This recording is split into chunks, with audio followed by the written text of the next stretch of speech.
Terra Firma! Olá pessoal, eu sou o professor Luiz Roder, esse aqui é o canal Terra Firma Society. Vou convidar você para deixar o seu like, seu dislike, se inscrever no canal, acionar o sininho, indicar o vídeo para outras pessoas, é de graça, ajuda aí, faz o movimento. Eu quero botar uma plaquinha de 1000 inscritos aqui, por favor, me ajude!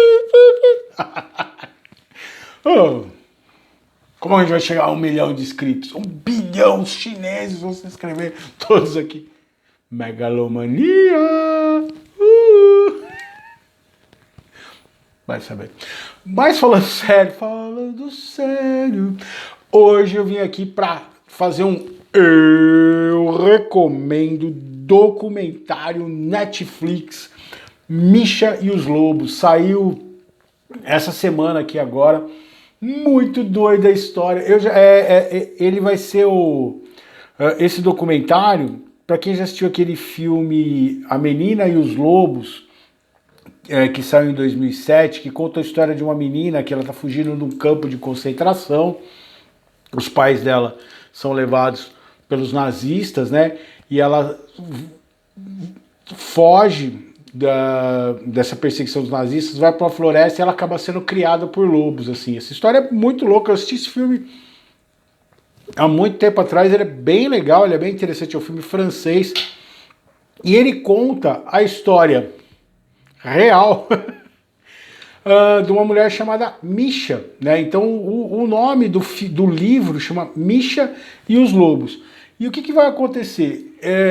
Este documentário vai contar a história desta mulher. Então o que acontece? É uma judia, né, que teria fugido dos nazistas durante a guerra, e um dia ela vai numa comunidade judaica nos Estados Unidos e ela dá o depoimento dela. E no depoimento dela, ela conta que aconteceu isso. Os pais dela foram presos pelos nazistas, e ela foge, fica na floresta escondida, e ela se encontra com uma alcateia e começa a conviver com esses lobos. E a história é muito doida, muito interessante. Então ela vai ser reconhecida pelos lobos, ela vai viver com eles, e até que ela consegue, num determinado momento acaba a guerra, ela volta para o mundo, né? E vai seguir a vida dela, vai parar nos Estados Unidos, casa, né? Ela chama Misha de Fuente, acho que é Misha de Fuente. E aí o que vai acontecer? Ela conta essa história, e no meio desse culto tinha uma editora, uma mulher que tinha uma editora pequena. Ela chega para ela e fala assim: olha, você vai me desculpar, eu achei a sua história fascinante, eu gostaria de lançar, se você não tiver problema, eu gostaria de lançar o livro e tudo mais. Aí ela fala: não, beleza, vamos. Fazem o livro é lançado mundialmente, e aí elas começam a ter um problema entre as duas, a editora e a Misha. A Misha começa a reclamar que ela não tem dinheiro, que ela não está recebendo dinheiro. A editora fala: ó, eu consegui encaixar a gente no clube do livro da Oprah. Eles estão com interesse pra gente. Se a gente entra no clube do livro, todo mundo vai querer ler o livro, né? Tal. A Disney mostrou um interesse, porque o livro começou a fazer um pequeno sucesso mundialmente, né? Vender, nada como um grande best-seller, mas já estava vendendo. E aí a Oprah manda, né, uma equipe. É interessante essa parte no documentário que fala quando a relação dela com os lobos, né? Que realmente parecia que ela tinha sido criada pelos lobos, porque assim, ela uivava, os lobos respondiam. Meu, é muito doido essa parte. Aí, quando era para ela ir na Oprah, que ela conseguiu, que a editora conseguiu, ela fala: eu não vou, porque não dá, eu não vou deixar meus gatos sozinha. Ela começa a embaçar. Eu sei que no final ela arruma um advogado e processa essa editora. Por quê? Porque tinha o interesse da Disney, tinha o interesse da Oprah. Então, a Misha, com a advogada, processa essa editora em 22 milhões de dólares. A moça passa por uma aproveitadora de uma sobrevivente do Holocausto, ela fica muito mal frente à opinião pública, né? A juíza, tipo, pô, como é que você dá uma dessa? Se aproveitar de um sobrevivente do Holocausto, isso não tá certo, papapá. Beleza, processa a moça. E a moça começa a pensar, fala, pô, que a vida dela tá ferrada, acabou, né? Essa editora, ela fala... E aí ela começa a pensar na história da Misha. E ela começa a perceber que talvez tenha um buraco. Ela entra em contato com uma mulher que entra em contato com uma sobrevivente da Bélgica, que é de onde seria a história dela, e começa então no documentário uma investigação da história da Misha. Será que realmente ela era uma sobrevivente do Holocausto? Será que a história dela era verdade?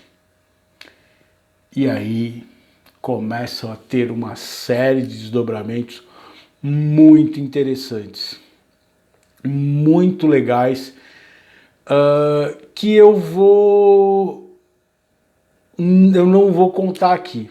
Se você quiser assistir o documentário, pare o vídeo por aqui, tá legal? Então eu recomendo Misha e os Lobos, ok? Parou? Deixa o like, tá?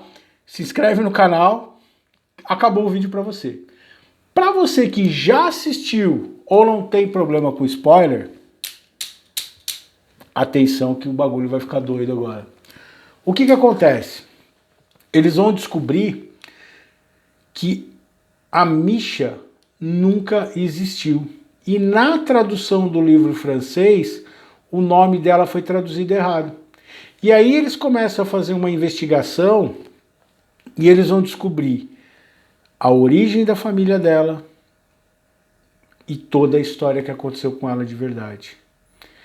Na história original, ela dizia que os pais dela tinham sido presos, levados, e ela ficou, que ela era judia, e que ela ficou com uma outra família, e essa família foi perseguida, e ela foi parar na floresta. O que acontece? Na verdade, ela nunca foi judia, ela era católica. Então ela não sofreu essa perseguição nazista. Mas o que aconteceu? Então eles vão chegar até os dados dela e descobrir quem ela era de verdade. Ela não se chamava Misha, tá? E vai ter uma tia dela que vai contar a história dela, que ela era uma menina que fantasiava muitas coisas, que ela tinha essa coisa. Então ela nunca teve o contato com os lobos que fascinaram as pessoas. Ela nunca viveu aquilo que foi dito no documentário da história do filme A Menina dos Lobos. Mas a história dela é mais assustadora ainda, porque o que ela vai fazer e o que a levou a contar essa mentira e ela acreditar. A Laís falou um negócio, eu sempre cito uma frase do George Constanza do Seinfeld, que o George Constanza, o Jerry Seinfeld tem um episódio que ele vai passar no detector de mentiras, né, que ele namora com uma moça, uma policial, e aí o George Constanza olha para ele e fala assim: se você acreditar que a mentira é verdade, ela sempre vai se tornar uma verdade. Parece um presidente de um país que a gente tem aí que mente descaradamente todo dia e a galera mugindo atrás. É verdade, mito. Né? E aí o que vai descobrir? O pai dela foi da resistência belga, dos partisãs belgas. E ele foi preso e foi torturado. E para salvar a mãe dela, ele entrega um grupo de pessoas sob tortura. E ele é preso, levado para um campo de concentração. Então essa parte da história, em parte, é verdade, dele ter ido para o campo de Auschwitz e ter morrido lá. Porém, ele foi considerado um traidor. E ela, quando criança, ganhou essa pecha de filho de traidor. Só para você entender, na Segunda Guerra Mundial, após a Segunda Guerra Mundial, todo mundo que de um modo ajudou os nazistas foi perseguido pela população, né? Você vai ter uma série de imagens, e isso assim, não só no fim da guerra, mas você vai carregar isso para muito tempo. Então ela cria essa história para apagar isso. O doido do documentário é que mostra uma série de imagens dela sendo recebida em lugares, contando a história dela, as pessoas, ela fazendo a divulgação do filme com a menininha, com a atriz, assim, e aí ter que todo mundo ter que falar, ó, era mentira, eu apoiei a causa dela. E é interessante porque você tem uma mulher que vai dando a entrevista como se fosse ela. E bem nesse momento onde você vai ter o desdobramento, que era tudo uma mentira, ela está num cenário, numa casa, dando entrevista. E aí a mulher sai, e você vê que está num cenário, e enquanto vai desenrolando e vão desbaratando toda a mentira que foi contada, o cenário vai sendo desmontado, e aquela mulher que você estava vendo, que você acreditou que era ela, era uma atriz muito parecida com ela. Tem as imagens dela fazendo turnês do livro, do filme, sendo recebida, né, para contar a história dela, e as pessoas dando o depoimento delas de como que elas se sentiram traídas, de ter acreditado na história dela, de ter defendido, de colocar... E a editora fez isso para poder se livrar do processo de 22 milhões de dólares. Porém, quando você acha que tá parecendo aquele Desafio da Zaga, que é um plot twist atrás do outro, aparece uma moça no documentário falando assim da comunidade judaica. Ela fala assim, só que a editora, antes de lançar o livro, me procurou e mostrou a história dela. E eu falei, ó, isso não bate. A história dela tem um monte de buracos, eu acho que você não deveria lançar o livro. Só que aí o que essa mulher da comunidade judaica vai falar?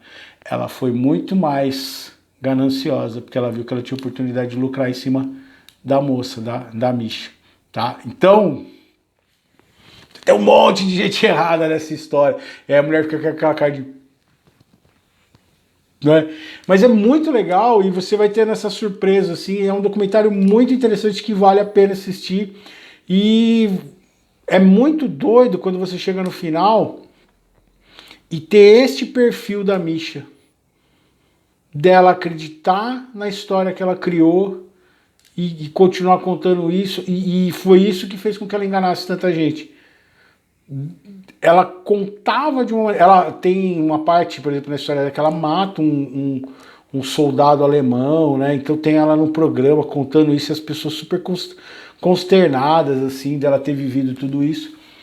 Mas foi para apagar a história dela que a machucou muito mais do que a história do Holocausto. E é interessante da mulher na Bélgica, que fez a investigação dela, que é uma sobrevivente do Holocausto, ela fala assim que ela sente raiva, mas ela entende o que a Misha fez, porque ser filho de um traidor e o preconceito que ela sofreu, de um certo modo, ela também foi vítima do nazismo, porque os pais dela foram realmente vítimas do nazismo e foram executados, mas não foi do jeito que ela relatou no livro. Tá? Então eu recomendo Misha e os Lobos. O poema de hoje, vamos lá. Cordeiros em pele de lobo. Muito mais perigosos que os lobos em pele de cordeiro são os cordeiros em pele de lobo, porque estes conservam a sua pureza interior e abraçam as trevas por opção própria para poderem viver entre aqueles que não têm nada a perder e não sabem o valor do sacrifício, pois não conseguem distinguir a rocha do diamante e nunca se deslumbram com os milagres mundanos. E na sua rude brutalidade se acham fortes e poderosos, mas como uma árvore que tomba frente à tempestade, o aparente frágil bambu é que se dobra e continua impávido no campo, sempre pronto para outra batalha. Você vai ver que a Misha, ela foi uma sobrevivente, de um jeito ou de outro. É muito doido. Esse documentário eu fiquei com a sensação do documentário da Elise Matsunaga. No final parece que todo mundo é vilão e que todo mundo tentou enganar todo mundo e a direção acabou expondo todo mundo assim. É muito... Eu fiquei com um gosto agridoce no final desse documentário. Por quê? Num determinado, você já percebe pelo modo como vai encadeando a história e pelo trailer, né? A gente tinha assistido o trailer da Netflix antes de assistir o documentário. Você já tinha esses spoilers que eu dei aqui. Você já percebe que tem uma mentira sendo contada e só que você começa a ficar com raiva. Só que aí também tem uma outra enganação ali. A atriz que eles usaram como sendo a Misha, ela acaba sendo... ela faz você sentir um pouco de raiva dela. E talvez, quando você vê as entrevistas da Misha de verdade, você vê que a Misha conta aquilo de uma maneira tal que você não sabe se ela é um lobo em pele de cordeiro ou um cordeiro em pele de lobo.